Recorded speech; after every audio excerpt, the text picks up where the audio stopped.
CBDC is a proof of concept where we can issue commercial banks CBDC by onboarding them within a central bank system. In this case, these commercial banks are able to be connected with users using the FIEL, which is the Mexico Tax Revenue System digital certificate, and then these users can actually open accounts against these commercial banks. So in this case, this is Maria, which is actually opening an account against BBVA, and then BBVA approves the transaction based on the previously KYC information that is connected to the certificate, and as a result, Maria can actually engage and participate into the CBDC system. So as you can see, the transfers have been done.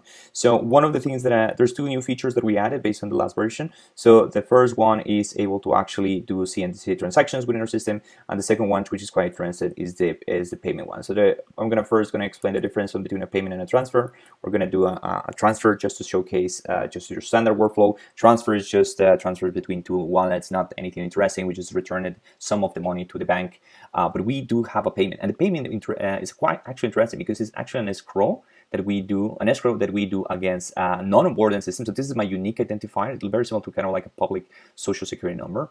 And what I can do is then, and a user that has yet to be onboarded into the system, they are able to see some payments that have been issued against them, even if they haven't been onboarded into the actual commercial bank system. So this is actually a very unique value proposition, because users that so you see, I'm just entering to the system, I'm not open yet there. The bank actually just knows and gives me kind of like a temporary wallet, but I cannot do anything. However, if I go to the payments, I can see someone send me a payment, and this can actually be tracked into the ledger. So this is something that is legit. I know someone is giving me a transfer, so that incentivizes me to say, okay, I'm actually willing to go and open an account with this commercial bank because I actually want to be able to get the money someone sent me.